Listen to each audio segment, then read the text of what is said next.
The Senate chamber in Washington, D.C. was tense. Every light and camera trained on the figures at the center of the hearing. Schiff leaned forward with a smirk, eager to diminish the man seated across from him.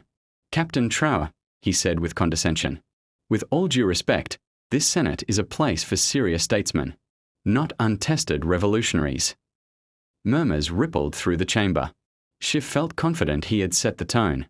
But Ibrahim Traoré sat motionless, his gaze steady, his posture calm.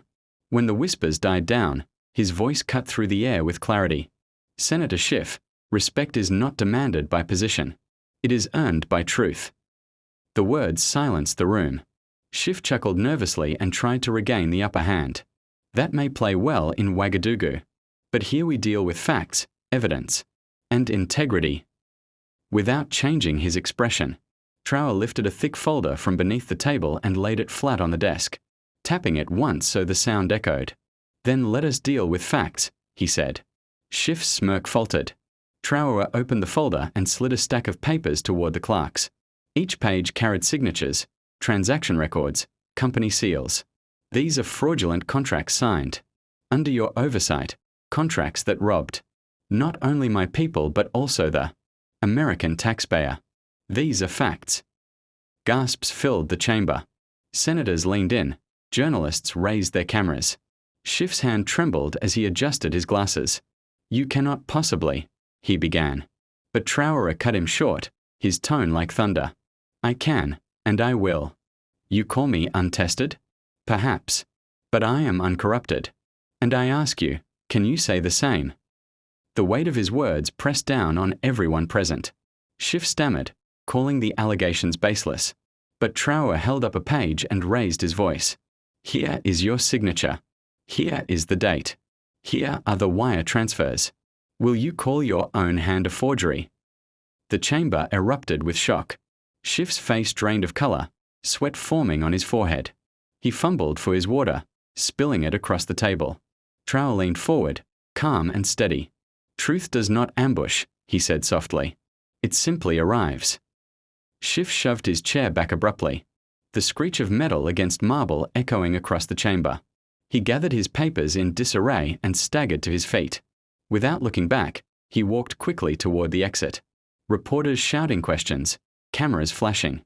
The doors closed behind him, leaving silence and disbelief in his wake. For a long moment, no one spoke. Then the moderator turned to Traoré. "Captain Traoré, you have the floor." Traoré's eyes swept across the chamber. "I do not come here as an enemy," he said firmly. "I come as a witness. Corruption is not an American disease or an African one. It is a human disease. And unless we confront it with courage, it will consume us all." The applause began slowly, then swelled. Some senators rose to their feet. Journalists scrambled to capture every word. Traoré remained composed, his presence unshaken. His words etched into the minds of all who heard them. Within minutes, clips flooded social media.